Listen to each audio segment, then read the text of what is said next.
Are you struggling with the price of paint these days? Trying to produce more, but then it costs more? Getting stuck in this cycle of not wanting to spend a lot of money, spend money on the materials, painting, not liking it and feeling like you're wasting the paint and then you're covering things up.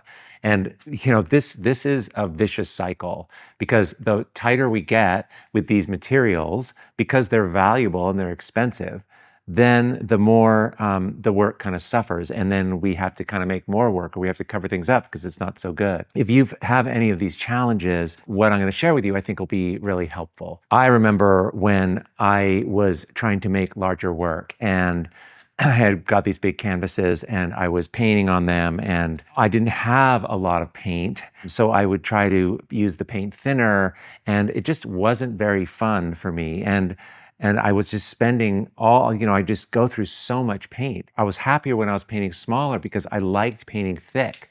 So to scale this up, I had to have so much paint. And I couldn't afford it, and I just didn't even have the containers for it. All the bottles I were buying, the sizes of the paint were really small.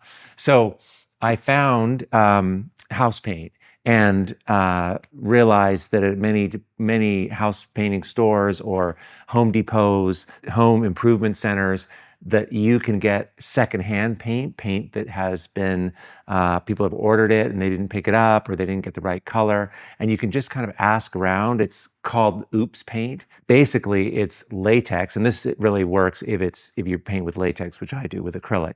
And these are gallon size buckets that are really, really cheap, like a tenth the price, $5, $1 for a gallon of paint. It's amazing how inexpensive it is. And when I found this, my work instantly took off because I could be more generous with it. And I was able to scale up the work, and I started selling my work. And there was a whole kind of cascade of events that occurred because I just had more materials and I was more relaxed about it. Let me go over how this can work, because you need to buy the expensive art store paint. You need the small containers, and these are kind of large, but regardless, I'm talking about art store paint. You need the phthalo greens, the cadmium yellow lights, the cadmium yellow darks, and you're not going to get away except, buying these on sale from discounters or whatever, but you need these colors to make all the colors. But what all of these have in common, the art store paint, is they're very high quality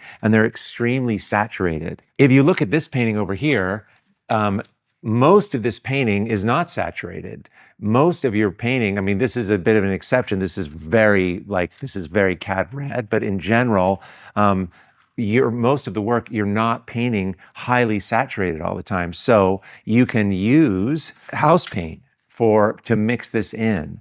And I make all kinds of colors with it. I have tons of this. I try different things. I try porch paint. I've found that the better quality brands, the higher levels, usually there's 3 levels to the paint. There's the low construction grade, and then there's the premium. Basically what that means is it covers better. And I like the paint that covers better. Even if you buy the house paint, this brand, I think is Home Depot in the United States, possibly in Europe as well. But you can get a higher quality. Even if you buy this new, it's much, much cheaper than buying white or, your regular art store paint. So you can supplement this. You can mix, you can add, you can tint things. You can make rich colors using a little bit of the store-bought paint, the art store paint, with the paint from the hardware store and the home improvement centers. So here's kind of how I think about it. Like, if this is your paint, this is all your paint here, probably when you're doing a painting, I would say, 15% can be store-bought paint, and this can be 85%. This is the cheaper paint, and it looks great and it works wonderfully. So you can really drastically reduce this expensive, this cost of making this art.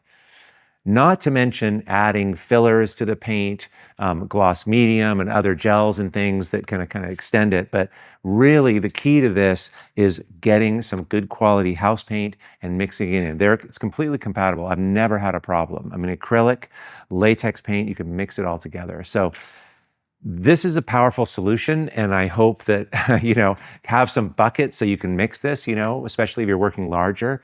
And this is powerful. You need good places to mix the paint. You can get jars so you can kind of save it. That's also something. I use these buckets and I cover them up.